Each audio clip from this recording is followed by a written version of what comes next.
Have you heard about this videotape that kills you when you watch it? What kind of tape? A tape. A regular tape. People run it, I don't know. You start to play it, and it's like somebody's nightmare. Then suddenly, this woman comes on, smiling at you, right? Seeing you through the screen. And as soon as it's over, your phone rings. Someone knows you've watched it. And what they say is, you will die in 7 days.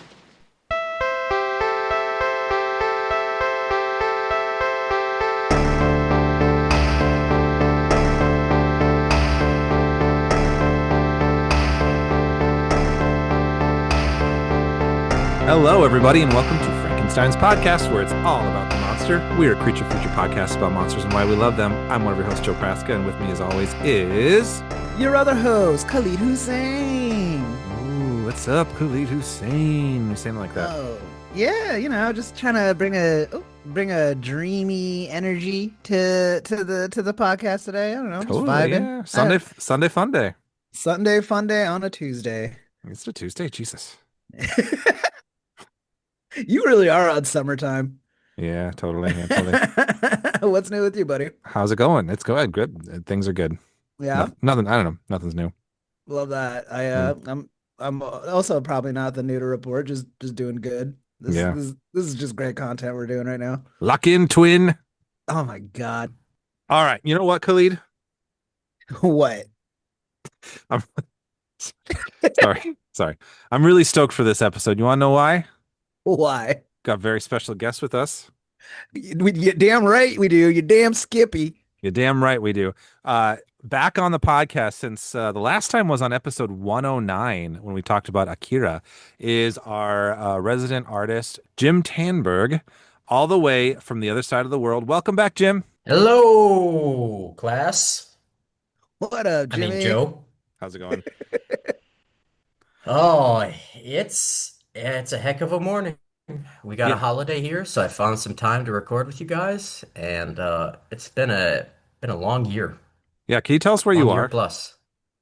Well, yes, Joseph. I am in the Isan province of Thailand, where I have resided since May of last year, Mm-hmm. and I've been teaching English abroad. This is a life move I've been planning to make for a long time, and I finally made it.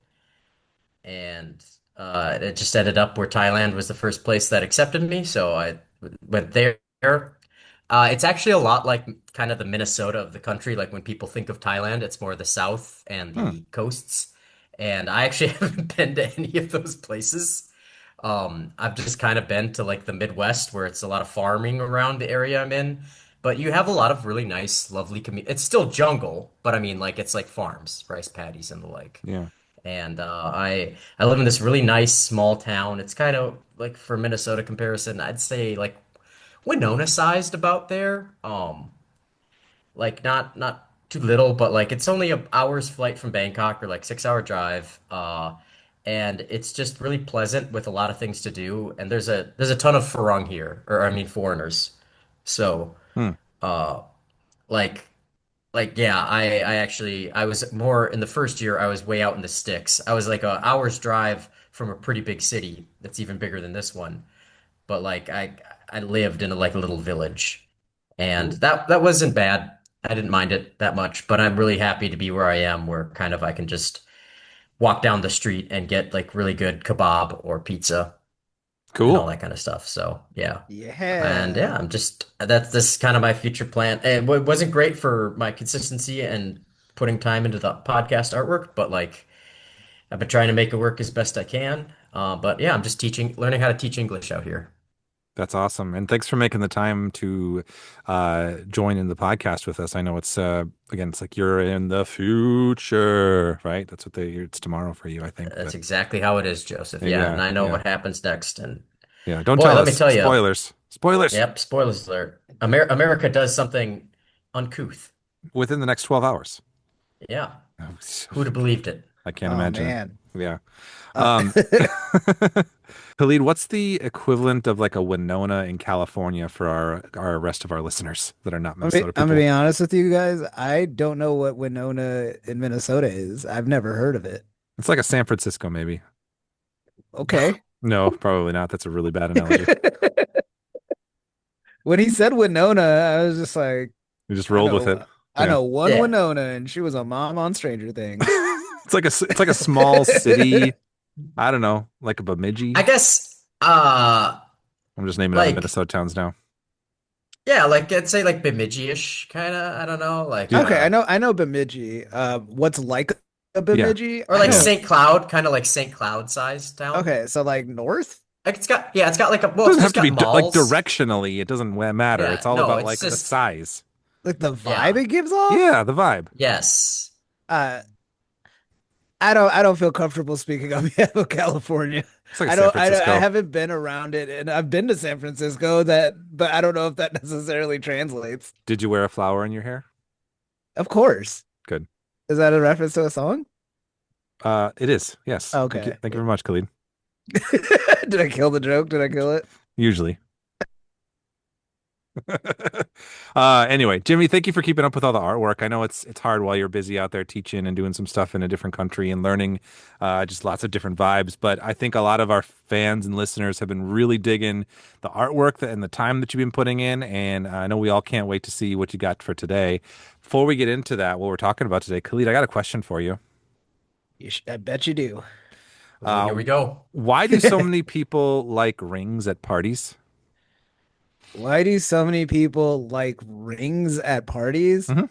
See, this is the problem with some of your riddles. Foundationally, they're not based in any truth. So already I'm kind of just like in a nonsense world trying to come up with a coherent answer.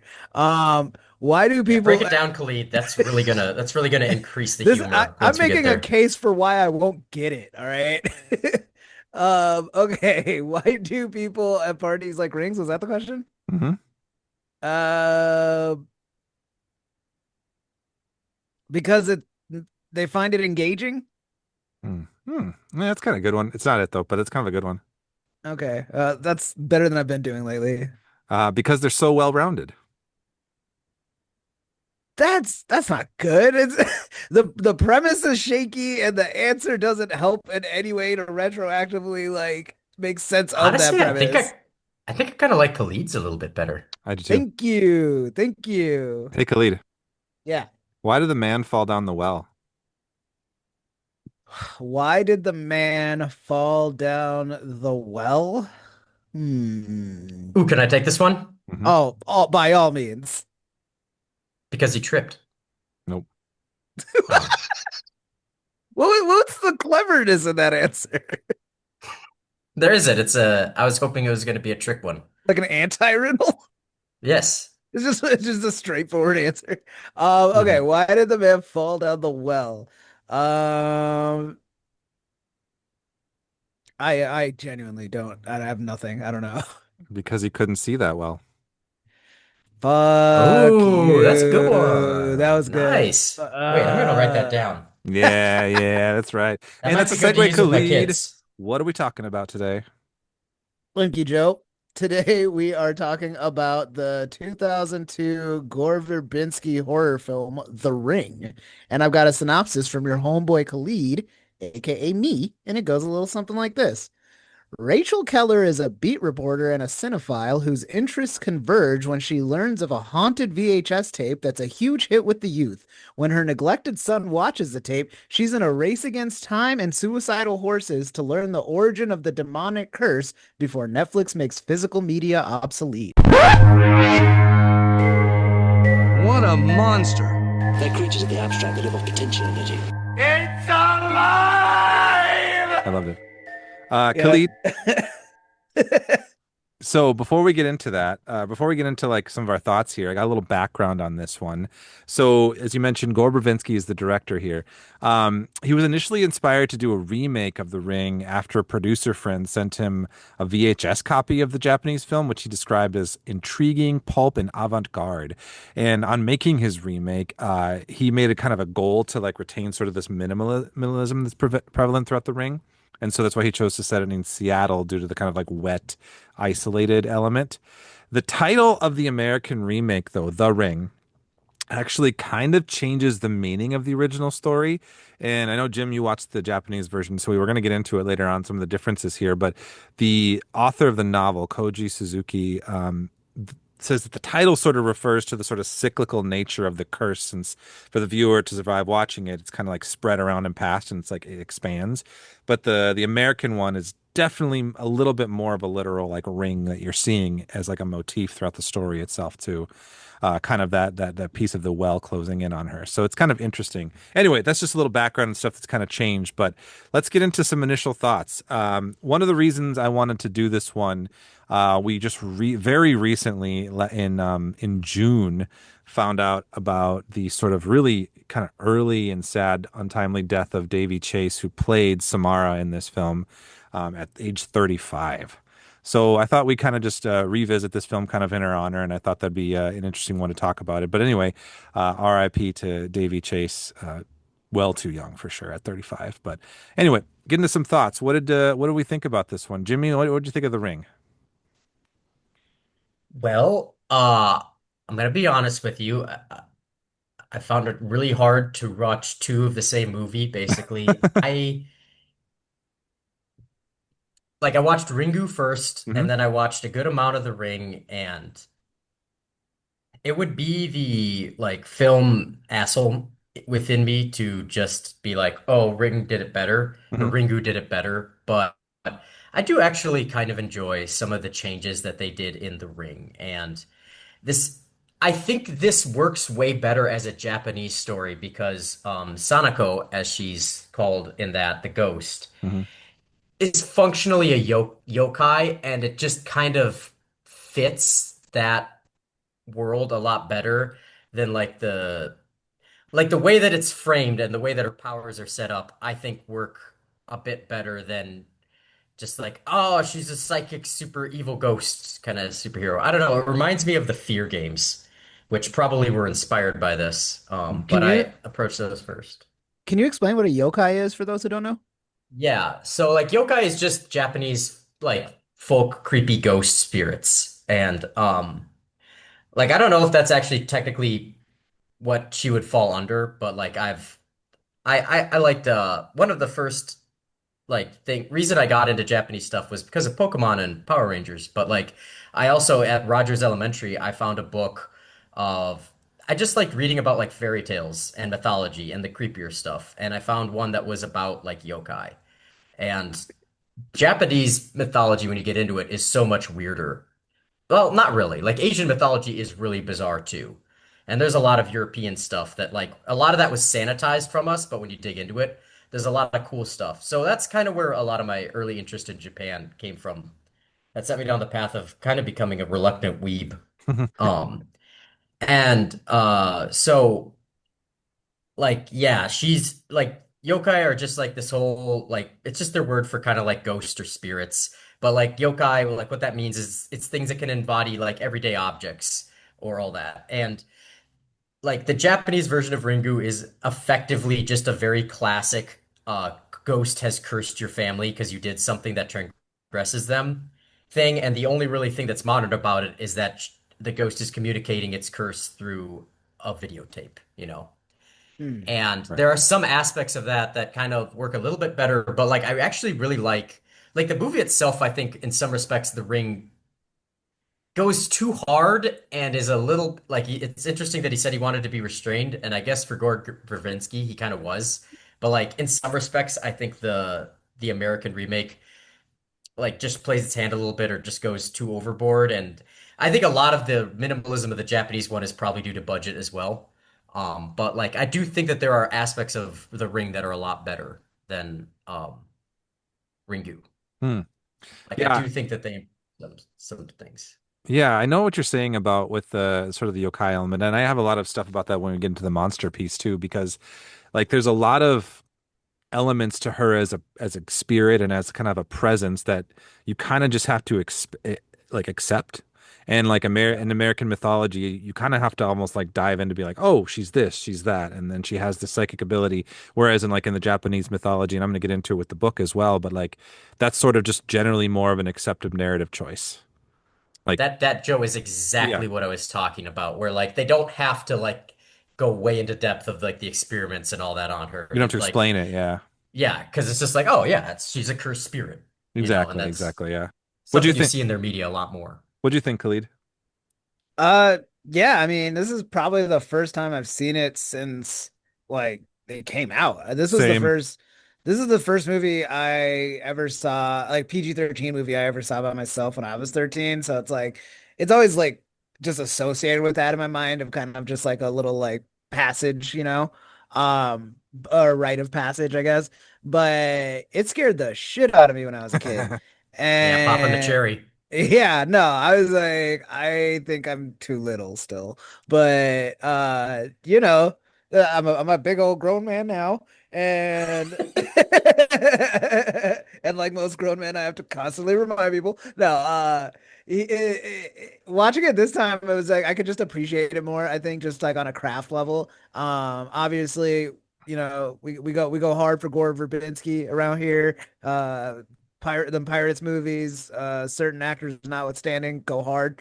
But yeah, I enjoyed it a lot. I have never seen Ringu, so I didn't have anything to compare it to, just itself. But I don't know. I mean, it still feels like a novel idea for its time. I think I was like most surprised by how David Finchery it felt.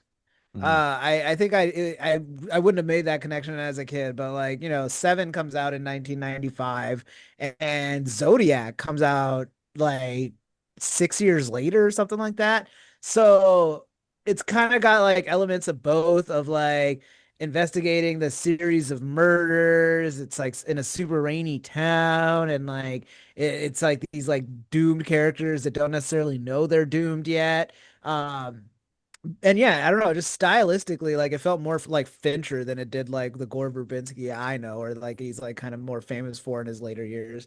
Um, and yeah, I think Samara does a really good job with her. Like she's not in a lot of the movie, like the movie's about her, but she's not in it a lot. Um, who plays Rachel Keller again? What's her Naomi name? Watts. Yeah, Naomi Watts. I always want to say Rachel Weisz, but I think that's just because the character's name is Rachel. Yeah. Yeah, Naomi Watts is really, really good in this. Uh, Terrible mom, but really, really good in this, and she does a good job of like keeping the pace going, and like what is really just kind of like a movie resting on her shoulders for the most part. Like there's like obviously that guy that comes and like helps her partway through the film and is a part of the investigation. He gets his own kind of little side quest for a second, but for the most part, we're squarely in her view, and she does a good job of just like selling it as like a real threat, but also like a mystery she can't help but like uncover. And we'll get into the mystery and just like if like plot wise it all holds up. I think that's like worth a discussion, but I think overall, like just as a good horror movie, it really holds up. What about you, Joe? Yeah, I agree with you. The last time I'd seen this too was I think right around the time it first came out, and I feel like it was really definitive in really setting the stage for the kind of horror that was made for a little while. You're right, it is definitely there is some Fincher influences there. Um, loved the investigative horror element. I've talked about this before, like when we did the Mothman prophecies, like that is my jam. Yeah. I love that. It's super fun. I know, Jimmy, you said there's some excess in this a little bit compared to Ringu, but it does still kind of carry a little bit of a lo-fi-ish vibe, even though I know there's a big budget behind it. Like it doesn't rely on a whole lot of huge set pieces, and a couple that they have, I feel like they're impactful. Given like especially that final scene when she's coming out of the screen, it's really cool. I just like the vibe of this movie or like the story in general, which is what drew me to reading the book, which I'll get into later as well. But it's like kind of got this like analog sort of horror vibe with the videotape, but it also feels like cutting edge for its time. Like in this movie, for example, they're talking about like VHS technology and all sorts of stuff. But then there's like VHS videos, landlines. It's all like not cutting edge now. So it's interesting to go back and see that when we have like sort of that kind of a vibe or that kind of like a pass it on sort of thing would be told differently now. And I think some of the sequels try to get into like making it a chain email or something, but I guess now it's almost like we see it as like a creepypasta in a sense. It's sort of how like that kind of a story would evolve. But anyway, I really liked it. You mentioned like the look of it too. I do want to talk about that briefly, the visual kind of like language of it. So the cinematographer who worked on this is Bojan Bazelli. And as you all I'm sure aware, it's got a very significant green hue to it all, right? This kind of blue, gray, green color. The idea behind that was very intentional to kind of give it this like sickly feeling as you're watching it. But the movie was shot on film and they achieved the color correction in camera actually by using specific light balancing, warming, and green filters. So they committed to that right away and they did not rely on digital color grading after in post production. They did that in camera, which I thought was pretty cool. My question Wow, for you yeah. guys, do you like the visual choice of making it kind of this greenish color? I'll let you go, Jimmy. Coming straight off of Ringu, I definitely didn't because I Mm. think Joe knows how much we had a really seminal moment before I left shortly where we went to David Lynch's uh, oh, what is that film? Lost Highway. Lost Highway, yeah, in theaters. And I kind of had an existential crisis where just having a movie that had color in it and pre-digital color grading, I was like, oh my God, movies used to look like this. And they looked better. And I'm just gonna put a stake in it. I think that in general, digital color grading, it shouldn't be, but it has been a major downgrade in what it's done to even a movie that is so beautiful like The Odyssey has no fucking color. And like the Dune movies, which look amazing, have no fucking color, and I'm really tired of it. Like I think movies just look so boring now, and they don't theoretically have to. As far as I can understand, I don't know, Khalid, you might know look better. At first, the digital color grading really irked me because I thought it was digital color grading, Hmm. and there were scenes though where what you're talking about, Joe, where it was done in camera. I could kind of tell because it's sort of a thing also with Moulin Rouge, where all the movies today are teal and orange, digitally colored that. But because of that, you make the shadows are tinted teal, the highlighted shadows of the characters are tinted orange, and it just makes a really muted Marvel look. Marvel movies are rampant with that. But like, if you watch the original Moulin Rouge, they were still doing the teal and orange thing. It was on a rewatch. This was like a decade ago. I realized they were still doing the teal and orange, but they had to do it with on-set lighting. So Hmm. you still got deep blacks on all the characters and in the crevices and like a full range of color, but they were getting those orange highlights on the skin and the blue highlights in the background that makes it visually pop and why it's kind of become the shortcut for Hollywood. Hmm. And I do think that this is in general has more of that, and so it is a bit better, but I like the look of Ringu more just because like at the time it was a bold choice, and I don't think they necessarily did it bad, and it certainly communicates Hollywood, Seattle. Hmm. But I don't Yeah. know. I think surrounding it, I do think it kind of does the movie less favors because it looks more generic, just because of what's happened to movies since then, So if that makes retroactively, sense. yes, in a sense. Yeah, I get Yeah. that. How about you, Khalid? Um, yeah, I mean, I think I agree with the overall spirit of what Jimmy is saying. Like, color has really been sacrificed in the age of digital filmmaking, and a lot of stuff does feel kind of like sanded down. I don't know that, like, because I don't know, like, there's still like exceptions to that. Like, I don't know if Jimmy, if you've seen I Love Boosters, but Mm. like that is a visual I was thinking like of that one too. beast, you know. But obviously, a big reason I can pull that is because I can't pull that many other examples. So I don't know that that works in my favor. Mhm. I do I think though appreciate the that recommend. I'd like to check it out though. Like, yeah, I'll I have to think check you'd that out. enjoy it just from a like artistic standpoint. It really is just like an amazing effort. Um, but yeah, just speaking to the color in this film, yeah, I go back to the what feels like a strong Fincher influence. And then we can't really ignore the elephant in the room, which is like The Matrix, which had like Mm. a Mhm. huge impact on the visual language of films that came like relatively immediately after. So the like green hue, but like kind of washed out color and stuff like that, it really does just feel like of an era where like we between the three of us, we could probably name like 30 movies that like kind of ape that look in the aftermath in the wake of the Matrix. So I will say that it works for this movie. It just in that um there's a cold isolation to it that that color palette evokes that I think mimics the path that Rachel Keller's character Hmm. is kind of on, you know, so much of it is just kind of like framing her like alone and like just like that impending creeping coldness of like certain death coming her way, at least as far as she knows. So I don't know, I guess maybe I'm filling in the blanks in my head or like patching it to make it work in my head, but I don't know. It complements the story it's telling for me. Yeah, I think I appreciate overall the sort of commitment to trying to do something weird and different with it, like to give it a distinct look and language. But I see what you're saying that it kind of did like it ended up kind of bleeding itself into a bunch of other things that end up doing the same sort of thing. My favorite part, though, that I think it really made it distinct every time they were in the cabin with the red leaves, the fiery leaves, and the Hmm. Yeah. reflection of the red. That was really cool, and I think that kind of use of color like contrasted with the greens and like kind of working over it was super interesting and made those scenes really, really pop. Um, Fun fact though, did you guys know what kind of tree that was? Wood. A wood tree, indeed. Yeah. Maple. Yeah, it's a Japanese maple, which makes dry like helicopter fruits that are called Samaras.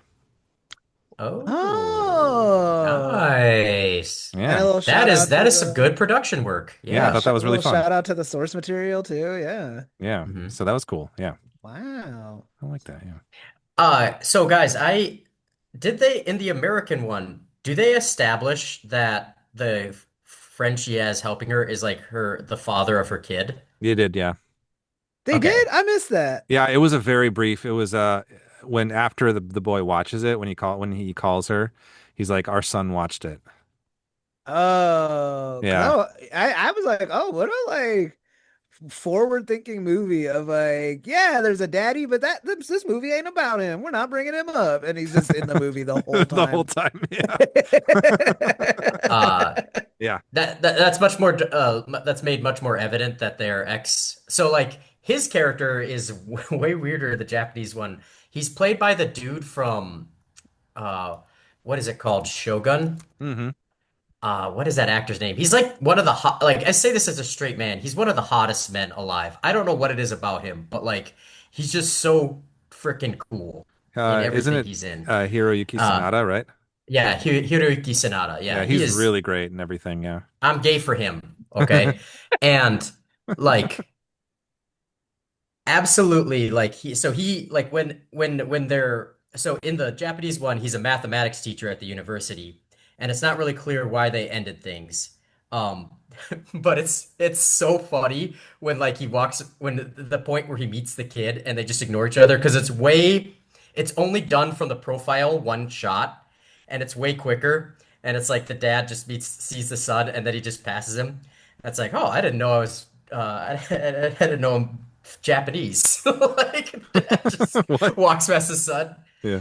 Just it's one of the things where in the American one, I think they overplayed it, Yeah. a bit. It's And I melodrama. think Yeah. the more minimalism like works way better. And it just slight ways.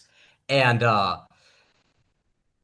it also just feels like a much more Japanese thing where it doesn't feel like an American deadbeat dad would do that necessarily, but I think I'm generalizing. Anyway, uh gosh, I lost where I was. But so he's a mathematics professor at Tokyo University, and like the point where the student comes in, and it's clear that and it's implied that maybe he's having a relationship with her. I think it's more nebulous in the Japanese one. It's at least clear that she has a crush on him, but he introduces her as his ex-wife, you know. Whereas in this one, he's like, she's just my friend. Where yeah, he's definitely like a.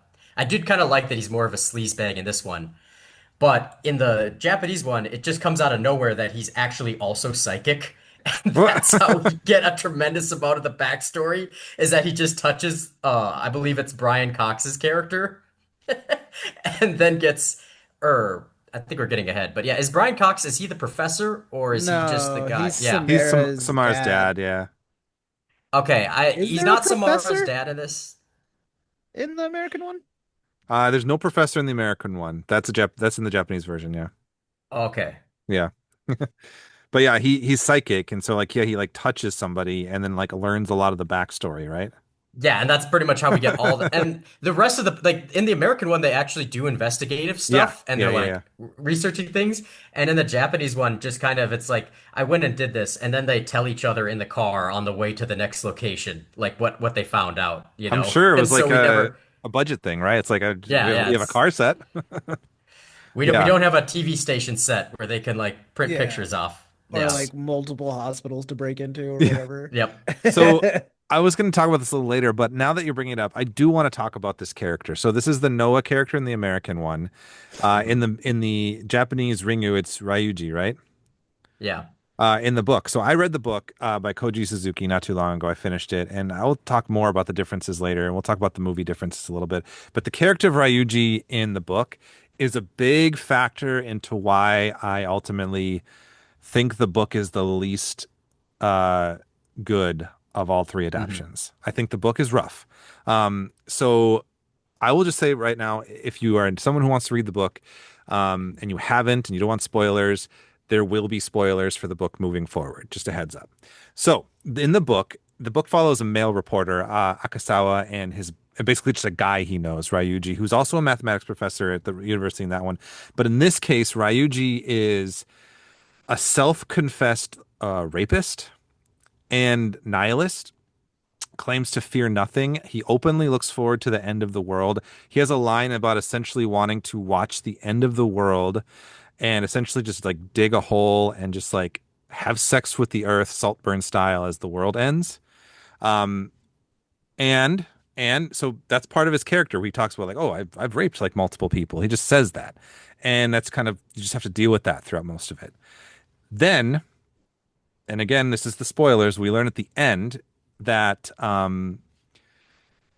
yeah, he's revealed by his girlfriend that he actually has a micro penis and that has likely never had sex with anyone because it's not possible for him to have sex with anybody. So there's a lot of really weird stuff with the Ryuji character in the book. And if you were to just watch the American version with the Noah character, you would never get any of that. Possibly for the better. Wow. The twist being that micro penis is crazy. Yeah. It's very odd. Was it written by a dude? Yeah, Koji Suzuki, yeah, guy. Yeah. Yeah, this feels like some shit a dude's working through. Yeah, there's Uh, the like it's interesting. I like that Ringu and the Ring gender swap the Akasawa character to like a to being like a woman. And I think that's good because I feel like the book doesn't really handle any female characters very well at all. Even in the book it's I think it's Sadako. I'm not sure if I'm saying it correctly. Even the ghost character like there's some differences. She's intersex in the yeah. book. Is that in Ringu as well, Jimmy? Not that I was able to discern, Yeah, no. that's a huge part of the book. They talk about her being being intersex, like having, and I just, they don't, I don't, it doesn't really mean that much or Yeah. add much. That's just kind of a thing that they also have into it. It's just otherism. Yeah. Kind of, yeah, exactly. Yeah. So the book is weird. Ryuji is really weird in the book. And it was hard for me personally to like this guy that you're supposed to follow and kind of like be like, oh, he figured out cool stuff. Oh, he's super smart, but he's like raped multiple people until we find out he didn't later on, but we don't find out at the very end. And so like having to like deal with that as your character or one of your leads is a weird ask, I think. Hmm. So it was tough. I think like I enjoy the movie much better because of that. Anyway, it's interesting. Yeah. Well, I'll get into some more differences later, but I wanted to also talk a little bit about this American version and how Khalid, you mentioned this is one of the first like PG-13 like horror movies that you saw in the theater, right? By Yeah. yourself.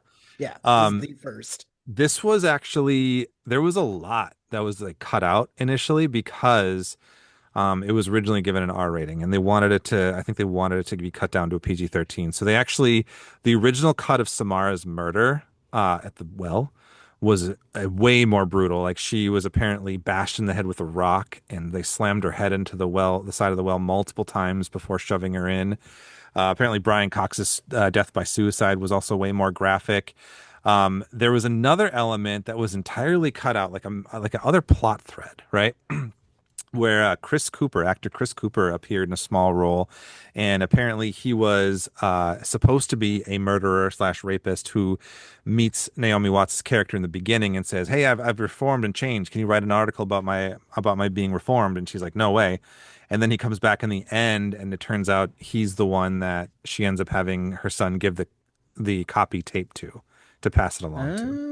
Oh, Ah. that's a cop out. That's Yeah. a bullshit So cop out. they entirely cut that out because um essentially like the test audiences responded very poorly to it. And so there is a scene though that you can see in a newspaper where there's a picture of Chris Cooper on the newspaper. So theoretically if you're watching, like, why is Chris Cooper in the newspaper? But yeah, that was why. Well, that's lame because it feels like they introduce him only to make him like a sacrificial like Uh-huh. lamb at the Oh end. yeah. That's just bad writing. Yeah. So you can see why that was cut out. Yeah. Yeah. I But it's kind of like interesting. I don't dislike the American version where it's implied that they're making us watch the movie in order to pass the curse to us. Hmm.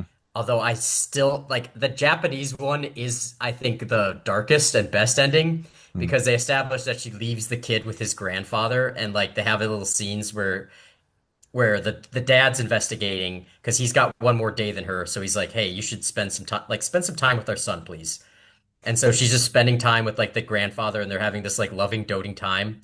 And it's the grandfather who she sacrifices at the end. Like it ends with her like having the son make a videotape, copy the tape. And then she gets in a car and she calls her and she's like, "Oh geez," they're like Dad, hey, I'm coming over. I need you to do something for our son." And then that's the note it ends on, Oh is that jeez. she's gonna murder the grandfather, who's just this like upstanding dude who's like constantly watching her son because she's a terrible mother and her husband's a terrible husband and father. That's a little bit similar to the book a little bit too. So like I mean, so anyone listening to this, I don't know if we've explicitly said if you watch the video, you have 7 days before you're killed. Um unless you We make a should explain the unless you make a mechanics. copy of the video and pass it along to somebody else. That's kind of your out. In the Which book is not in any way explained. no, it's It not. just yeah, you just kind of have to find out if you make a copy. So in the Yep. book, it's implied that the videotape is cut off and somebody like was trying to record the end of it. So they believe that there's a charm to how to cure or how to get out of the 7 days. So the whole time they're searching for the quote unquote charm, which ends up becoming make a copy to pass this along because she wants to be heard, which is something that's sort of mentioned in the American version a little bit. Wants to be heard and wants to spread, basically. That's the point. So we do get that. In the book version, Akasawa, his like wife and baby watch the tape because she just puts it on like while she's holding the baby, and and he basically tells her to make a copy and then show it to her parents, and then he's like, well, maybe they'll just make a copy and give it to someone else too. But that's just like an offhanded line to get his wife and kid out of it too. Huh. Yeah, so that's kind of in the book as well.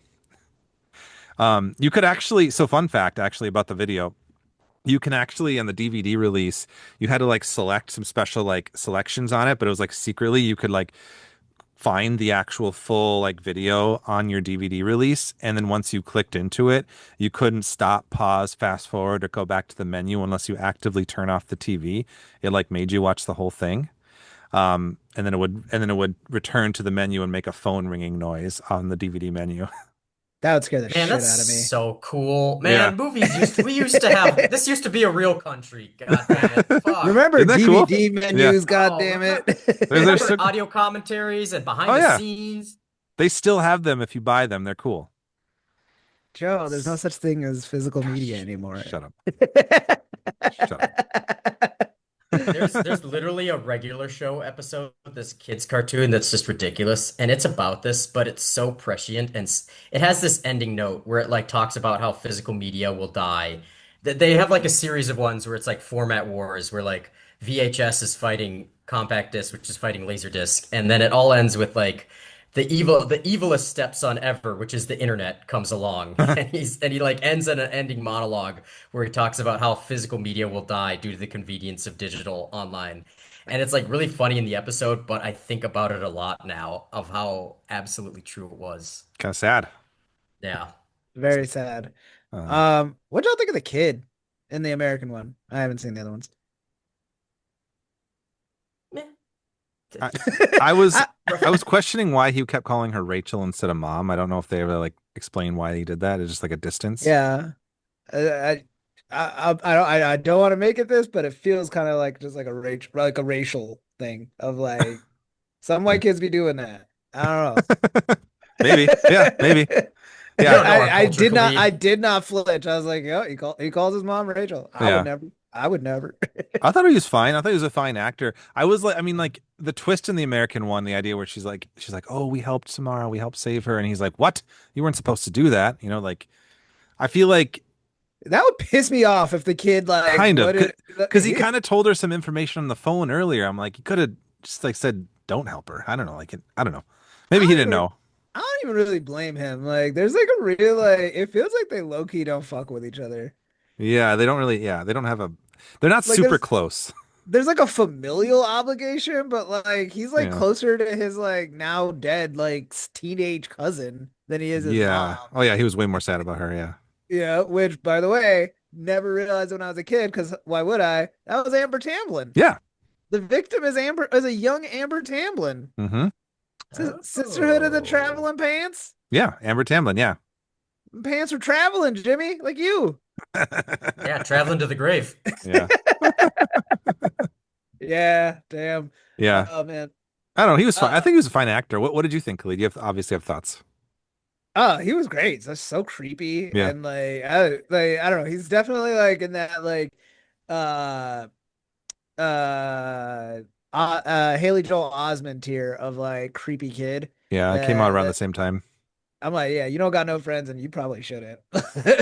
Does that whole You like go, drawing thing where he yeah, draws like you gonna pollute the gen pop if you do start making friends. It's probably for the best that you call your mom by her first name and don't do anything but make troubling drawings. totally. I think in the Japanese one, I liked him a bit better.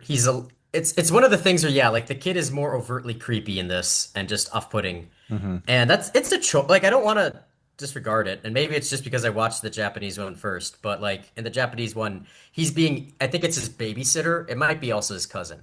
But Mm. the first girl that dies and she's the one who tells him like she does that in the American, right? She tells him to like watch the video or he says that that's who tells him to watch the tape. Mm. No, he just threw it on because his mom was like doing the investigation Oh. or whatever and just left the fucking haunted videotape in the VCR. And he just pushed it. So Yeah. And He how watched that it. Yeah. yeah. Yeah. and It Yeah, was then an so how that accident. happens in Ringu is that they go to the grandfather's house and he sneaks a tape with him and then watches it while they're there. And she's mm, like, "Why would you do that?" And he's like, the girl who died told me, or whatever." Oh. And then the dad, and then when she tells the dad that, he's like, "Yeah, when I went to your house, I kind of sensed that there was something there." And that's the first implication that the dad has like ESP or whatever. Yeah, that's right. He's I keep like, "But forgetting that. I thought it might just be the curse." But then and then she's like, "Oh, it's whatever her name is." He's like, yeah, well, it's not her anymore. It's like Hmm. the ghost of Sanako is like taking her over. And so, yeah, there's that change. I like in the professor is the one who like kills the girl, not the mom. Hmm. And that actually, like, the way they find it out is that the mom threw herself into a volcano because she accurately predicted it would go off Yeah. on this little Japanese island. And she was like a fortune teller out Hmm. there. And then, like, people wouldn't believe her. So then she threw herself into the volcano, and lo and behold, it was predicted. And then nobody really knew about her daughter that like, the professor was trying to prove that she did have ESP abilities, had an affair with the mom, had that daughter who had, like, the ability to cause people's heart to stop if she got upset at them. Hmm. And then I think at some point he just decides to murder her because she's a powerful psychic. And so yeah, does Brian Cox doesn't murder No, Anna, he right? does. It's the mom in the American one that murders Yeah. her. The yeah. professor Yeah, I saw that. element Yeah. is in the book too. It's like just a professor who's researching like psychic abilities in kids and people across Japan. That is Yeah. not in the. I think that might be in one of the American sequels. There's an element of that, but that's not in the American. It's basically replaced with just like the hospital tapes, essentially. Yeah. Yeah, I've heard just being like a weirdo or something, and they're like, "What's going I on with also, you?" man, I love one other thing watching these is I love when we used to like just put like make the elements that are going to be played on the screen before you film the set where they're on it. So Mhm. then you can just have them and the camera watch things that are on a screen. Because that is something like with modern movies that just it takes me out so hardcore. Even fantastic movies that today is that it's always so obvious that they're just digitally superimposing it Oh yeah, on like the TV, and it just never looks right. And like both of these, I do like the Japanese one because it's way more lo-fi and it's obviously authentically recorded on a crummy mid 90s like video cassette. And that's kind of the one that I love. Like that one looks a bit better. The American one, it's also really good, but it kind of looks more like a student art film yeah. and They even stuff. And say it's that like, too. Yeah, yeah. they make that joke in it. Yeah, Yeah. they almost put a hat on it. Yeah. Yeah, Where, and it's like I don't know how much that added compared to the Japanese one, which just had a few key scenes that still tend to be a little bit more creepy, yeah. I think. But It feels more underground, I think. Yeah, but like both of them, it's just like, yeah, remember when we just used to film things playing on a screen and we were okay with it and like, ugh, yeah. sorry, old man complaining. Old man Jim. Old man Jim. Yeah. Ugh. Uh, I wanted to talk a little bit about the video a little bit. In the video, in the book, I thought it was really interesting, and this was not in the American one, and I don't remember this as Ringu, so you could tell me, Jim, if I am wrong about this. But there's a piece where there's like more realistic elements of the video that they see, and then there's more abstract elements in different parts of the video. There's one part where Mhm. they hear a woman speaking a specific dialect of Japanese, which is what helps them trace it to a certain island, which I thought is interesting. And then they find that in the realistic parts, there's like little like quick cuts every like couple of seconds or whatever. And Yeah. is this in the Japanese one? The movie? So in the Japanese one, there's only like three different kind of scenes in it, and Okay. there's the woman like brushing in the hair, but she's looking directly at the camera where you'd Yep. see the camera from that angle. There's a scene where where they hear the dialogue, and there's like a guy pointing with like a with a rag over his head, so you can't see Mm, his head, and he's just kind yeah. of pointing, and you hear this thing that's cut. There's a chant in the specific dialect that's the island where this is from. Yeah.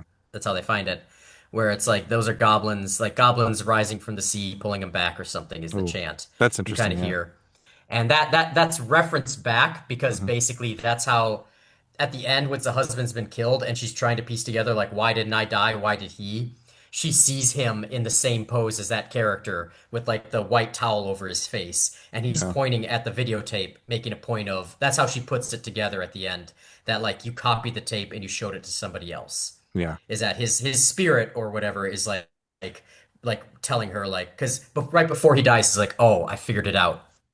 And then he gets murdered Yeah. in a pretty hilarious way. But like it's another thing where like I love the digital effects where they like move Hmm. like the ghost in the American one, but I think they just showed a little bit too much of the ghost. And so I want like a ring that's kind of a combination of both of them, where you Yeah. have them doing actual like detective work, but maybe you have a little bit more color, less color grading in the American, and then you have like some of the like zhuzhed up elements of the American one with like a bit more of the restrained weirdness of the Japanese one. But yeah, Yeah. so it sounds like the American one they put back in the visual like weirdness from the that was referenced in the book. They did. So in the book, Yeah. the most interesting thing about the book and what they discovered about the tape with the little cuts were only happening during the realistic scenes, and the abstract Hmm. scenes played out clearly, and they realized that it's like the cuts were like eyes blinking. It's her eye blinking. So they figured out like, oh, it's through her eye, Sadako's perspective. Ah. And then the Oh, realistic interesting. scenes were what she's seeing in a day, and the abstract scenes were in her mind or when she's dreaming. And she Yeah. imprinted those two things onto the tape, which was I thought that was like it's a silly thing, but I thought it was a really interesting thing to like kind of like dig into the video and the mythology Well, of it. that raises the videotapes esteem a bit in my eyes because like it's really obvious when Mhm. they have something that's like realistic and then yeah when it cuts to those abstract scenes Yeah. it's very clearly like film quality camera that's had like a digital pass put over it to make it Yeah. look Yeah. analog. And like I noticed that and I'm like, well, they did a really good job with the woman in the mirror, but then this doesn't look The centipede. like yeah the same at all. Like now this ladder falling over looks almost like a Blender animation, even though Yeah. I know it's probably practical. Yeah. But like actually, so that was authentic to the book, which yeah, that's Kudos. Yeah, I thought that was kind of interesting stuff. Yeah. I don't think we got the explanation for that. Like, oh, these are her dreams, and then No, this it's is not like explained her in the movie at memories. all. Yeah. Yeah. But Yeah. I like that explanation. I thought that was interesting. Are there any other big like differences between the Ringu and Ring that you wanted to bring up? So there's nothing like the horses. Like again, it's a much more stripped down, simpler movie. I don't know much else. It's like 20 minutes shorter than like the other one, I think, or a Yeah. few minutes shorter. So a lot of it's just like the investigation scenes. I think some of the dialogue works a bit better. Sometimes the American one has like them talking a bit too on the nose. The husband is way, or the father, I should say, is way skeezier in Hmm. the American one, and are just kind of a flake. And I don't hate that. Like I think they did a decent job on both of them. Yeah. And yeah, I think either one is a worthy watch. It would be easy for me to say that like yeah, I think Ringu is better, and I do think I like it a little bit more. But like I think they did a really good job with the ring. I just would have not every choice I would have made, but Hmm. again, Gore Verbinski is a really great filmmaker, and I mean he made Mouse Hunt, so I can't really hate on anything else he's made because that movie Right. rocks. Speaking of the horses, the ferry scene took like a week to film, which is pretty interesting. I did want to say, just remind me of the horses with the going to the island too. The island that she finds in the American version, the Moscow, I think it's Island Lighthouse. Monesco, yeah, Monesco, Moscow. whatever it was, is a fictional name for a real lighthouse that's actually it's a real one. It's called Yakinya Head Lighthouse, and it's still currently active. But apparently it's a local legend haunted lighthouse, which is kind of fun. There's like a bunch of ghosts, like a girl who supposedly died under mysterious circumstances, an old captain, an old innkeeper, or whatever that are all there haunting it. So it's kind of a creepy lighthouse in real life too. Yeah, some Widow's Bay shit right there. Yeah. Totally, totally. I do love when you talk about the lighthouse, the sequence when she's in Brian Cox's house watching the psychiatric tapes, and it's just like the light just keeps rotating Yeah. behind her, hmm and you're primed to expect something to come up, and then when Brian Cox shows up, it's great. Yeah. That was I like that. Yeah, the lighthouse lighting the house was super cool touch. Just a really Excellent, visually, excellent setup and payoff. yeah. So Totally. bread and butter movie making, baby.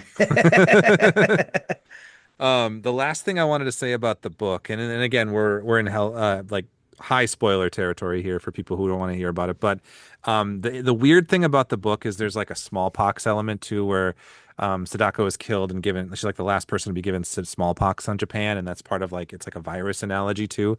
It actually the book also ultimately goes in a weird direction of being a techno thriller, where we find out that like there's like sort of a everything is happening inside of a simulation kind of thing as the sequels progress. Yeah, I could lead your face. Yeah, it gets like in book three they start to get pretty weird. So yeah, it's a Okay. very different vibe.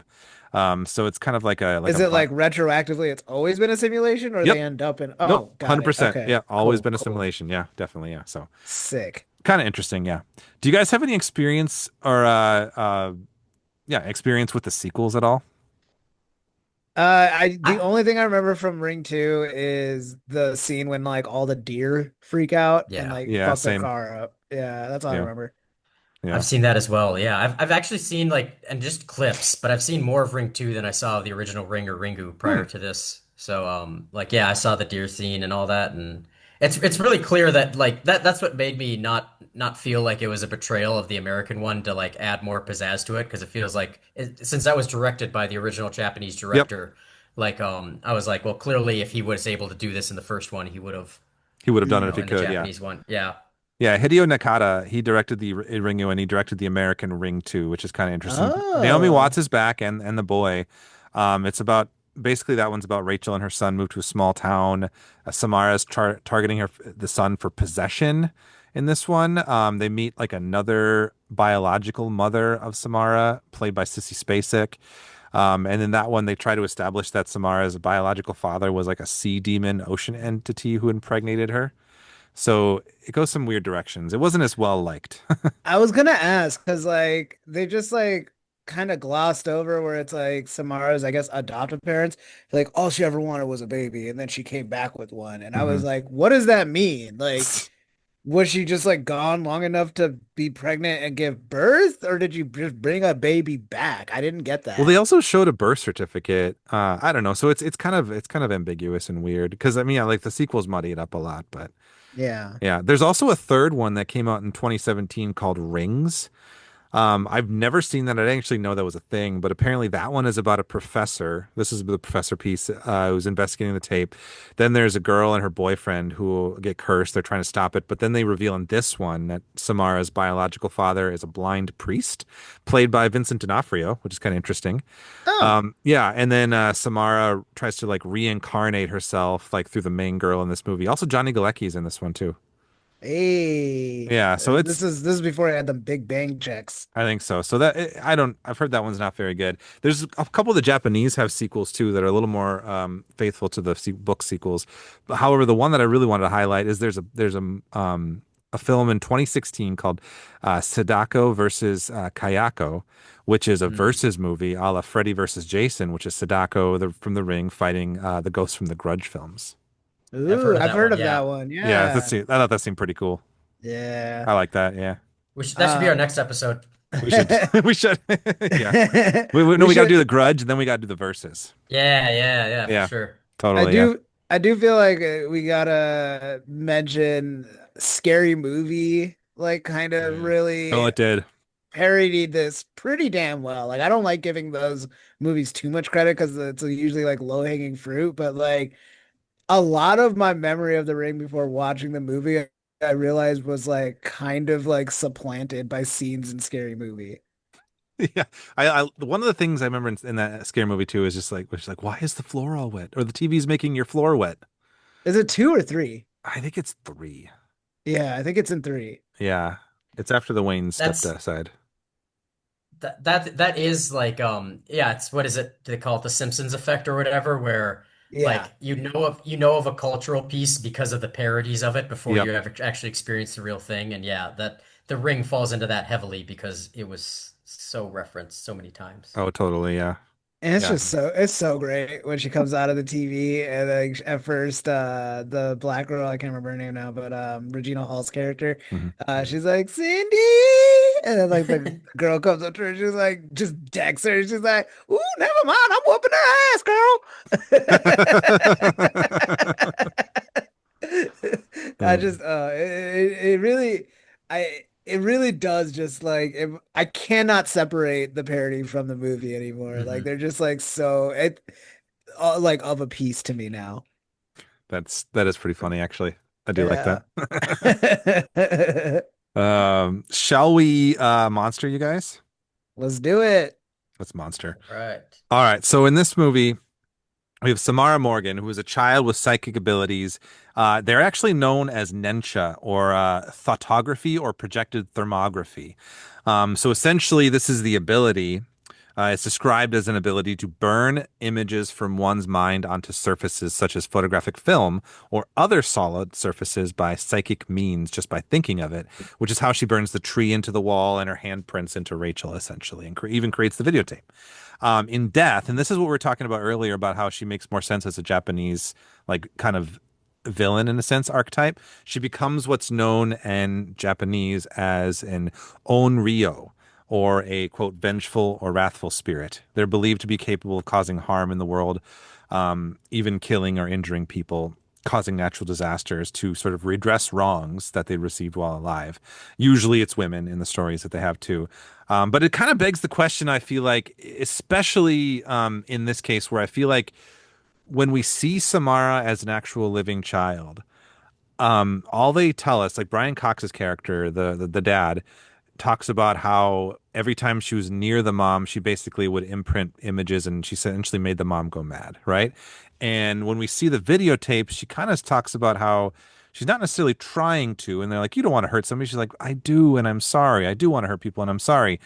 Was she like truly evil, or is it just like sort of like is she not unable to control her powers, or is she like only evil because of the fact that she becomes an Onryo, this like vengeful spirit that's stuck in the trap of like being vengeful and being evil essentially after death? So I kind of wonder that too, because I mean, like she ultimately like she was, I mean, from her perspective as a child, she has a mom. The only person that she thinks actually cares about her is their mom. Like she's like, Daddy doesn't care about me. He only cares about the horses, right? She can't control her abilities. She thinks her mom loves her, but then her mom's the one who kills her, which is a betrayal. And she has to spend 7 days in a well, like tearing her own fingernails off and just living, which is pretty much enough to make anyone kind of go crazy, I think. Like, was she evil before that? Or was she just like Yeah. traumatized, you think? She didn't sleep, Joe. She did all the creepy evil shit before that. The horses got killed because of her. I guess, but she was also just like, I mean, she was mad because daddy loved the horses more. So like, I'm wondering, just could she not control her stuff? Look, if you want to say like she's like an X-Men that can't control her Yeah, powers yeah, or some shit, yeah. that's fine. But also like I think she was evil. She was on tape talking about she do want to do it. She Like she apologized though. I'm she sorry. didn't say she What? didn't Sorry, keep going. she didn't say like, oh, it's making me do it. She said I want to do it. Yeah, that's true. Like words matter. And the vibes are off with that kid. I'm sorry. Like sometimes your instincts are right. Throw somebody in a well if they acting like that. That's too much. All right, all right, fair enough. I don't know, To man. I just wanted to ask. to defend her, no, I think like that's how you get curses, Khalid. Is Yeah, that you throw the creepy kids in a well. that's how you And get then I you would curses. then you argue got and you then you were got a already lifelong curse all cursed. over Japan. The second you got this like mystery demon baby and brought her back, the curse was in effect, I would say. Yeah. I think if she lived to her full 80 years of life and then died, she would still end up on a Blu-ray. What child doesn't want to hurt people? Like what child is like, "Oh, I would totally like destroy him if I could." Like come on. Like kids are always like so many kids are like hitting things or doing whatever. Like you have to learn self-control. And if you also happen to be a nuclear psychic bomb of a human being while also going through the developmental stages of a child, like it stands to reason that there's gonna be some accidents happening, I a don't, la I don't, X-Men. I don't think I'm she was just saying parented very well. there are like Yeah. real life instances of like evil like sociopathic Yeah. kids. It just happens. You know what I'm saying? Like, Hmm. yes, they're in an adorable fun size package, but 8-year-old John Wayne Gacy could go in a fucking well. You know what I mean? Yeah. Like 8-year-old Jeffrey Dahmer, toss him in the well. You know, What if we could turn them it into could be a Dexters though? well What if full we of could turn them into Dexters? that's some TV bullshit. All right. Uh, I'm living in the real world where we could get them before they're too big to creep up on. You know what I mean? yeah, yeah. Right now you can scoop them. You can scoop and drop. You can't You're scoop and drop when they're grown like that. You got to think harder. you're playing your fight or flirt hand here early. Um, so anyway, moving on with the monster stuff. So Samara was played, as I mentioned earlier, by Daveigh Chase, who RIP sadly passed away last June at the age of 35. She also voiced Lilo in the Disney Lilo and Stitch. Yeah. Chase wore makeup, mostly portrayed the ghostly version of Samara, but at times there were up to three actors playing the role. There was another similarly aged child double who helped, as well as an adult actress, stunt worker Kelly Stables, who could pop in and work longer hours. The team used like layered prosthetics, body paint, wigs, detailed makeup. The design and makeup were actually created by VFX artist Rick Baker, who we've talked about a lot on the podcast, and his team.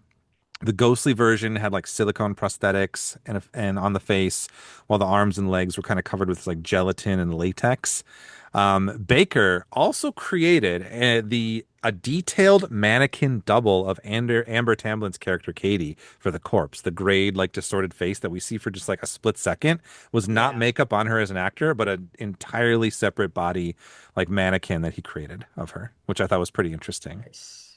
It was Nice. gnarly. It Yeah, was I thought that was gnarly. really cool. Yeah, I Yeah. like that a lot. The other, Good job, Dick. yeah, good job, Nate. The so in Ringu, actually, in the Japanese version, the sort of movements of Sadako were played. So the actor who played her was it Rie Ino, I believe, if I'm saying that correctly. So she was inspired by a specific dance called Buto, a post-war Japanese like dance of darkness to kind of like create the sort of like jerky movements, which I think definitely inspired the sort of movements of the American one later on, which is kind of interesting. I did want to touch on specifically the VFX effects of the her coming out of the TV scene at the very end of the movie, because I think that's probably one of the more interesting spectacle moments of the whole movie. And so I have this quote that I pulled from Charles Gibson. which I kind of tried to summarize here because it was really long. But essentially, what he's saying is they built an elevated set of the TV so she could walk up to the TV from behind and climb through. They notched out the back of the set so she could walk up with like the proper composition. They had like a surrogate object for the TV at first with green screen inside so they could separate her from the background. They put green screen on set wherever they wanted to isolate her and then put the set back together with the real TV and added in puddles and reflections to make it more grounded. They shot some of her scenes in reverse, mixed them in with the forward shots to give her this kind of like weightless feel. And specifically when the hair was coming out of the TV, they shot that actually all in reverse to make it feel like it was flowing on water. So a lot of it, despite having like green screen and reassembling stuff, a lot of the stuff that they tried to do with her coming out of the TV itself was actually done like with practical pieces, which I thought was pretty cool. Well, that's the era. That's you had to do that. Like Yeah, they yeah, didn't yeah. have digital double replacement at the time. So Exactly, yeah, yeah. it's a lot of it is just clever tricks, Mhm. taking actual footage and manipulating it. And like I do think it's good. I think it's literally just like a few half-second shots too many at the end. Like I think if you just cut out like a few little snippets, I think that scene would be the best of both of them. But like no, I don't want to bad talk like the more that we talk about this, the more I like the American remake, or Mhm. the more it's raised in my estimation. Like it was they did a really good job, I think. For me, it's like the iconic image, like the getting out Mhm. of the TV thing. You kind of see it with the Amber Tamblyn thing, but not really. She's kind of already out of the TV at that point, I think. So, like seeing her come out and like attack homeboy, the dad, was like it's cool that like they really like hold their cards to their chest on like the how of of Samara's kills until that point, because it is like, oh fuck, like you can't do anything, because it's like you could in your mind be like, oh, I'll do the scary movie route and like punch her and shit, but like no, she's still like a ghost for the most part. Like she like blips in and out, teleports and stuff. She's like, and it's not even that she's just a ghost. It's like they kind of are implying that she's like still half TV frequencies, Yeah. you Yeah. know, like she kind of like blips in and out in the same way that like a ghost would, but also if like your TV flickered, which is like a really cool idea. So like there is you don't see that and think, yeah, I could throw a punch. You know what I mean? Mhm. Mhm. So I don't know. It was really effective, and like I a part of me wants to knock points for not introducing it earlier because it's so cool, but it's also like, yeah, you could only do that so many times and Totally. like get that effect. So I feel like they used it pretty well, actually. I think that's why probably you get Yeah. diminished returns with the sequels too, because it's like I feel like that's like the big set piece, and it's like okay, you did that, you know? Yeah. Yeah, Yeah. It's yeah. hard to top that after And that. I feel like Khalid, you're like really teasing it hard, talking about punching the ghost. So I'm just gonna say right away, like speaking of things coming out of things, Khalid, God, it's so nasty. Nice. would you fight or flirt Nice. with the Samara ghost? Well, the movie makes it really easy for me because all you got to do to not get killed is make a bootleg.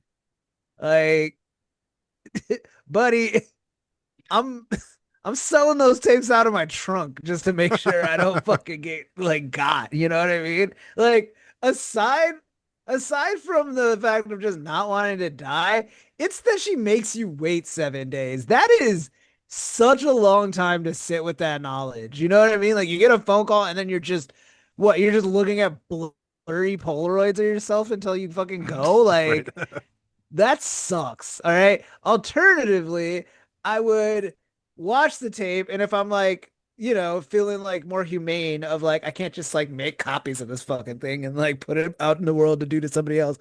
I would sell my services for like, I guess just like benign crimes. You know what I mean? Like I'm stealing as much shit as I can for people. It's like I got 7 days left, man. Like, what you need? I'm gonna do it for you. Like clearance. Like, let's go. Like, whatever you need me to do. And they don't really make it clear in the movie because, like, dying by her hand is horrible. It's awful. So, like, I would just wait until like 6 days and 23 hours and then just like jump off a bridge or something, right? Like, I'm not waiting for her to do it.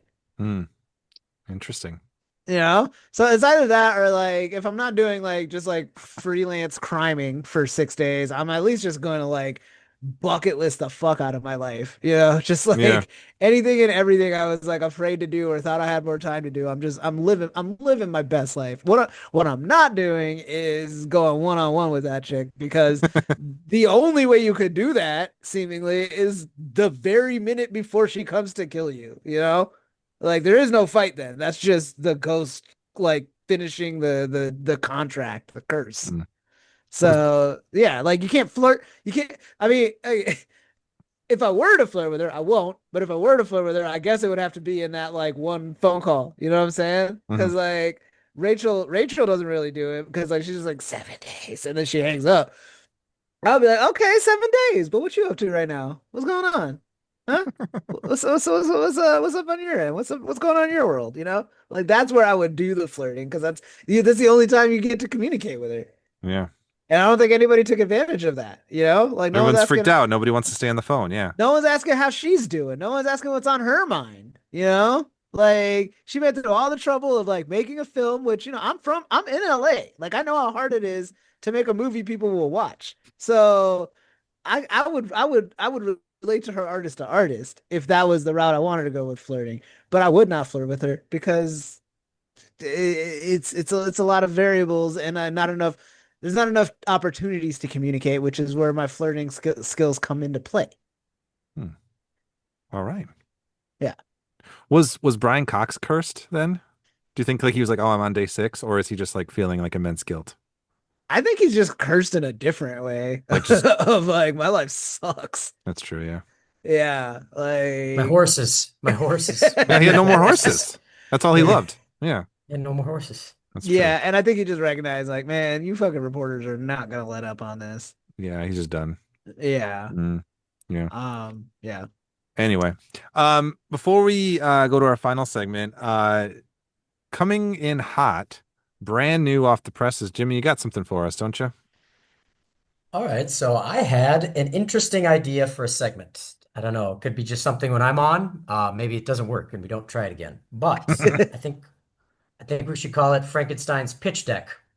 So Joe is our big time Hollywood producer, As I and am. Khalid and I are two people who are trying to reboot whatever is the current object of going on today, you know? So we got to pitch a sequel to Joe, and each of us have to come up with the better presentation for a sequel. So Khalid, since I sprung this on you a couple days ago, I actually haven't thought about this much at all with this movie. This Nice. is I don't know what I'm going to say either, but do you want to go first or would you like me to go first? I'd like you to go first. See, All right. yeah. Well, I was really disappointed when Joe mentioned that there was a third movie called Rings Mm. because that was going to be the name of my fake movie. Okay. And like I had completely scrubbed that from my memory. And Most people did. so yes. So boy, we have to go with I'm going to go with The Coward's Way Out and I'm just going to call it The Ring. It's been a long time. We're going with the 2011 thing where you know what, in fact, yes. We're gonna do a reboot, but fits perfectly into the timeline thing where we're gonna have the same things going on, but actually it concerns another reporter who's also investigating the same thing that's happening with the ring. And we'll get into all of the details that happens to Samara. And I think it would be great if she had also a twin sister. You know what? Because what's creepier than one little girl with long black hair? Think of The Shining, two little girls with long black hair, right? Ooh, yeah, good pull. Oh. So we're gonna meet the other little girl, and it seems like at first it's just going like this is absolutely uh like just ring redux. But you know what it turns out at the end? She was the good sister. And she was trying to stop Samara. Oh. We'll Mm. call her Arsama. Arsanas. You're losing me on that one. I don't know how to reverse words. Um, Amaris? yeah, Amaris. I don't Sure, know. we'll go with that. Amaris. Amaris. So that Amaris was actually the good twin, and she was trying to help things. And that's why the mom murdered Samara, was because Samara murdered Anaris. And that's why Oh. they like went to all of that. And so then this reporter gets saved because she has to like awaken the good ghost. And Oh. um and we all set up the ring to where Samara and Anaris Why don't we just call her Beth? We're changing that yeah, name in Beth. post. Samara and Beth have to fight each other, okay? Yes. All All right, right, all right, all that's right. my pitch. I've Okay, got two movies. Two movies for the price of one pitch, Joe. Think about okay. it, you bigwig. I am. I liked it. What's yours, Khalid? Okay, so mine isn't a sequel, it's a reboot Hmm. set in modern day, and it's all about a girl who is like a video game streamer trying to just be like a full-on like 24-hour, like Twitch streamer or whatever. And she's not very popular. She's got like two or three people that watch her, and she's like super envious of this other chick who has like a huge following and stuff like that. And so one day she's on her like Twitch stream thing and like ready to just like kind of just like hang it up or whatever. And then a mysterious person in her chat is like, OMG, have you seen this like video? Like my parents told me about it. Like a bunch of people like died when they watched it back when they were kids. And so she watches it and like it's the Ring video, right? But now it's like a streaming link or whatever. And basically, she gets the call on the stream and like she picks it up and she's like, what the fuck? And that gets clipped, and people start like watching it everywhere. And basically, over the 7 days, her like following gets bigger and bigger as people are waiting to see if like a ghost is gonna fucking come and kill her. Ooh, Oh shit, that's actually like that's not pretty. bad. That's pretty Yeah, good. I was being a sarcastic little sassy pants, but like that's off the cuff, Khalid. Not too Yeah, bad. yeah, yeah, thank you. Yeah. Well, for what it's worth, I'm gonna greenlight it. Both of Yeah, them. I think you should. Yeah, we'll see what let's see it. Let's if this is a segment that we're gonna keep doing. Well, first off, if you're a listener who follows us on social media, which you all should, let us know in the comments of this episode. Uh, do you like this segment? I think it's pretty interesting. And second, which pitch would you go with? The Jimmy pitch or the Khalid pitch? Yeah. Twitch streamer pitch or twin pitch? Mm, Yeah. all So, right.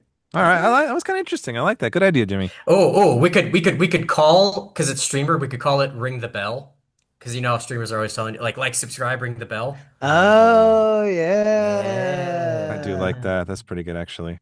yeah. But it's like that thing of like Samara's whole thing is kind of like she wants to be like viral, Yeah. Yeah. before virality was a thing. So I think Mhm. that there's like a kind of a twin like energy to that with what the modern landscape is for streamers. Right. Yeah. Yeah, Nice. I Yeah. like it. All right. Well, that was it. Yeah, good combo, everybody. Let's move on to our very final segment of the show, our What the Fandom segment, in which we share one to two, or in Khalid's case, often three things that we are just into at the moment that we want to share out. Uh, Jimmy, you'll get to go last. Khalid, what the fandom with you? With you? First of all, fuck you often. Second of all, I'll do two. I'll do two this week. Just shy of my regular number, apparently. Uh, so my first recommendation is gonna be the Olivia Wilde comedy, The Invite. I didn't do this already, right? No. Yeah, so I saw this a few weeks ago, and man, it was delightful. For the people who don't know, it's based off this movie from Spain, and it's like basically it's like a dinner party movie with like two couples, and they just really bounce off of each other in like crazy ways, and it's a comedy. And so the cast for this is Seth Rogen and Olivia Wilde as one couple, and then Penelope Cruz and Edward Norton as the other couple, and it is just delightful. If you can see it in theaters, I highly recommend it. Like my entire theater was just like busting out in laughter like every 2 seconds, usually from whatever Seth Rogen was saying, but like everybody's really delivering, honestly, like just high caliber performances. And yeah, it just feels like a delightful play. I don't want to give away much of the plot because it's not like a plot contingent thing. It really is just like two couples that are going through like different things, like just letting it unfold over the course of a night. And yeah, man, just like a nice, modest, budgeted adult comedy. Like, remember those, Joe? Remember those, Yeah. Jimmy? Ah, love them. So fondly, so fondly. Bring it When back. you didn't when a studio's entire like bottom line didn't like depend on you recouping 250 million. If Um, people don't come see this movie about a toy from the 80s, we're dead. We're dead, man. It's over. they're gonna break our legs, man. Please watch our We're gonna break movie. our legs. Okay, so that's one, the invite. And then my other what the fandom is gonna be this Hong Kong kung fu movie, The Furious. I just watched it last night. It is the closest I have ever seen to like an anime movie like brought to life. Like the martial arts in it are they're doing things like physically that just like you get dizzy thinking about it, but it is just like front top to bottom, beginning to end, such an enjoyable ride. The action, it's nonstop and it keeps heightening. Like it starts at such a high place and it just keeps heightening, like past whatever like limitations you have set in your mind of what they could possibly do in such a just like exciting and fun way. I felt like a kid watching it, if I'm being honest. And that's what like a good kung fu movie should do. It should make you just like want to whoop and holler like a kid and make you think you could do that shit. Um, I am 36 though, so I would sprain and break a lot of things if I tried half the shit they did. But yeah, those are my two recommendations. Joe, what the fandom with you? Thanks for asking, Cleve. Good recommendations. Thank you. I am going to recommend, I just finished reading or an audiobook actually this time called The Whisper Man by Alex North. It's kind of like a really dark tinge like horror detective procedural mystery, but it's not just like a detective chasing serial killer element. There's like a generational like kind of dramatic piece with a father, a son, and another son involved, and some things that are going on. I don't want to say too much about it because that's sort of like integral to like the plot. It's set in England and it follows a small town that had a devastating serial killer like 20 years prior, and somebody who is now possibly taking up the mantle while that guy is in prison and doing something very similar but slightly different. And the main character, there's a couple different perspectives, and one is in the first person, the others are all in the third person. So it's really interesting to see how the writing changes between the different chapters a little bit, and the kind of the flow of it all.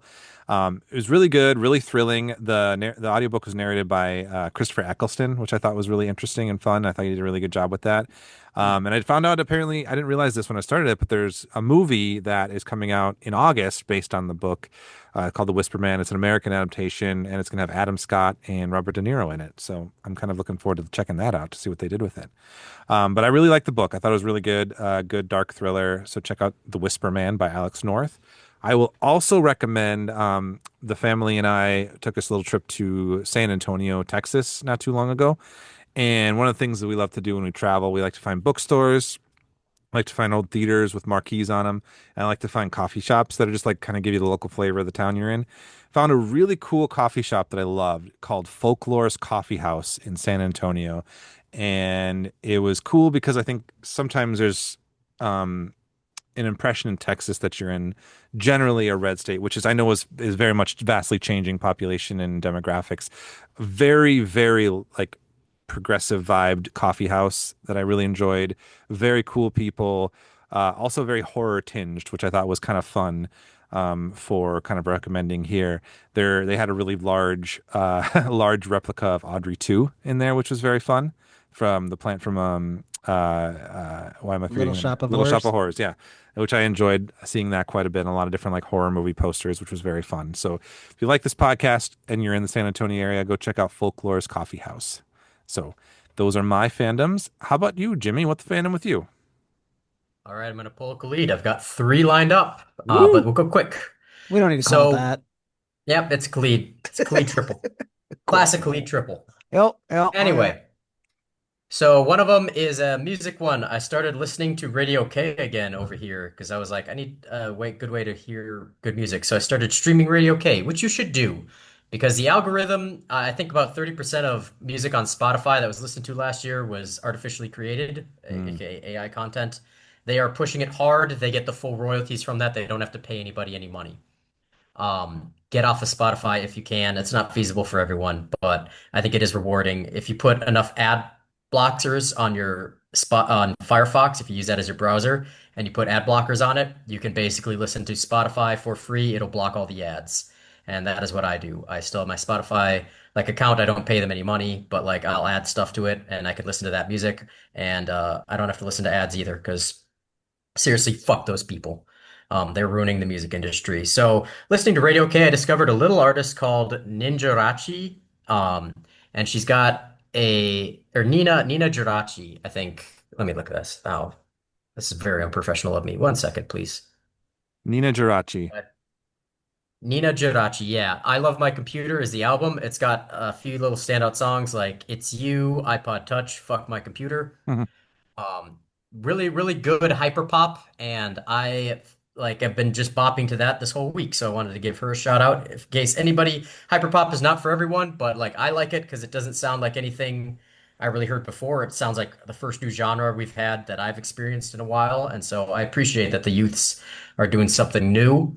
My next recommendation is going to be the Dungeon Crawler Carl series. I wanted to give that a shout out. I don't think I need to. It's really blowing up. But I've been trying to get back into reading for a long time. I brought House of Leaves to try and with me here to Thailand to try and finally do that because that's a book that you just have to read physically. And so that was my one book I brought, and that was a bad choice because if you're trying to get back into reading, that book is physically hard to read to not give out too many spoilers. But a wonderful book, and I will get through it someday. But like I finally hit that by getting the Dungeon Crawler Carl series so much so that I had to get all the books, and I've read through all eight of them in a month. And even then, have continued. I read Pride and Prejudice since then, and I'm just on a bit of a tear. I think I'm gonna maybe try Terry Pratchett's Discworld next. I don't know. We'll figure it out. Maybe David Foster Wallace. I don't know. I'm debating whether I go more back to the more pulpy sci-fi or whatever. But Dungeon Crawler Carl is a series that is pretty delightful, and the first, it's basically an isekai, but a good version of it. And even though I don't think it technically qualifies as an isekai, that doesn't matter. It's a it's an adventure with video game rules, and it's a good one of those. And it gets more Star Trek-y science. The science fiction gets harder and more interesting once you get to the backstory of what's going on and why Earth has been turned into a game show dungeon. And so there's some really good revelations, great characters. The audiobooks are quite good. So if you want to get through it on that one, also recommend. My third final one and the primary one, this is a big ask, but it is the video game that just came out this year, and it is the best new game I've played this year, which isn't an extensive list, but I try to always recommend video games because Joe and Khalid are both double amputees and cannot play them. And so Our greatest shame. Marathon is an old video game. It is basically the prequel series to Halo. And Halo was a much more interesting series if you like hard, in-depth science fiction-y backstories. The company that made the Halo games and before that Marathon and a game called Pathways into Darkness, they are essentially building the Marvel Cinematic Universe of weird science fiction shooters. And like Marathon is amongst the games of its era, its backstory is so cool and so high concept and so meta-textual that like for games that started coming out a year after Doom, when first-person shooters were called Doom clones, it's so cool to hear like how ambitious these guys were doing storytelling with like and it's basically about these AI computers. Colony mission has been sent to Tawaseti from a like slowly a slowly dystopian soul Earth setting where corporations run everything. They send a mission there. One of the AIs they turn one of the moons into a colony ship and they shoot it towards this distant planet. One of the AIs that are regulating it, Durandal, goes apeshit during it. He discovers extraterrestrial life, an evil alien slave empire, and he basically he's got a plan to escape the universe. He's like, in this setting, in both Halo and in Marathon, AIs, if they go on too long, they'll go through rampancy. And usually that means they go insane and they have to get shut down. But supposedly, if they are allowed to live through that, they'll actually become something else. And so Durandal has a plan to escape the universe and it'll make him God.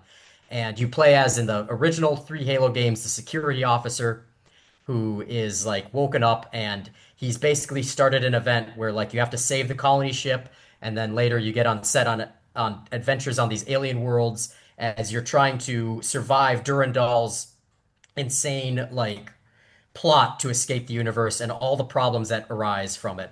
And the third game is this crazy game where there's more than likely about 3 to 7 timelines that you're playing through Marathon Infinity. It's one of the coolest games ever. You have to like find secret level exits in order to like escape timelines and like hop into new universes. And supposedly nobody really knows what's going on with that game. So I'm really precious about these games. I played them a few years ago, and I was really nervous when they're bringing back Marathon as a modern day, they call it extraction shooter, where you go in, you load your character out with weapons, but if you die in the match, you lose the weapons you got. And the whole thing is you have to loot weapons and then try and hit an extraction point which other teams are competing with in order to take your stuff out. So like there were a bunch of things with Marathon. It has like super cool art style that is not authentic to the original games, but like the vibe of the game, even though it's so different, they do kind of get the vibe of the series. And I appreciate it. And like I took a whim and it's $40 and I bought it and played it. And it is cool.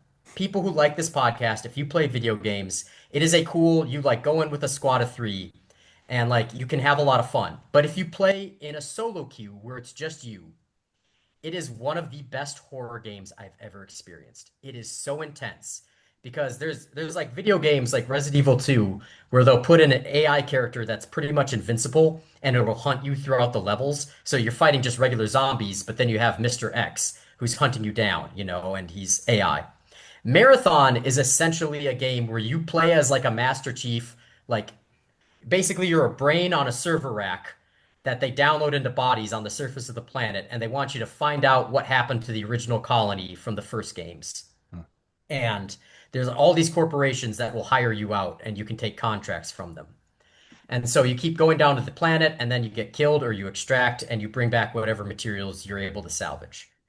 And if you play in solo queue, all the other players that are playing with you are essentially enemy AIs that are competing with you. They can be nice, nobody is. It's very hostile and it's terrifying. Like the atmosphere, because you're fighting robot enemies that are kind of tough and like will drain your resources. And then at any moment, you shooting that, you can be damn sure that human players are hearing you and are going to start tracking you down. So it's this like constant balance of like if you get killed you're going to lose all the good stuff you brought in order to try and make this a successful run. And it's terrifying and it doesn't look like it, but if you want the best horror game experience of this year or of the last few years, I heartily recommend you trying Marathon out because I don't know if the game will stay this way. I think they might change a lot of it. So it's a live service game. They tend to like change these games over time. I'm sorry this is so long. But like it's just a really cool moment. And if you want a really cool horror experience, playing solo queues in Marathon currently is like a really neat, stressful, but like also there's a lot of deep lore to get into what happened to the world. And as someone who is primed to hate this game, I've actually ended up liking it quite a bit. Interesting. So That's my what the fandom. It's just called Marathon. Yeah, the game is just called Marathon. It's available on Steam, Xbox, and PlayStation. And Cool. I do think it is worth checking out. If you've got a spare $40 to throw around at a few weekends. Yeah. All right. Well, thanks. Good recommendations. Thanks, Jim. Thank you, Yep. Jimmy. Yeah. Well, thanks for taking the time and waking up early at 9 o'clock a.m. for you, I think. Is that early? I don't know. No, last year I lived right next to a Buddhist temple, so I wake up at 5:45 every morning, no Oh, matter what. Okay, so you So the slept in a bells little will go bit. off. Thanks for the Yeah. morning podcast sesh, though. It's nighttime No for us, problem, though. guys. Yeah. It's so delightful to be on with you guys. Hopefully it's not as long between the next one. Yeah.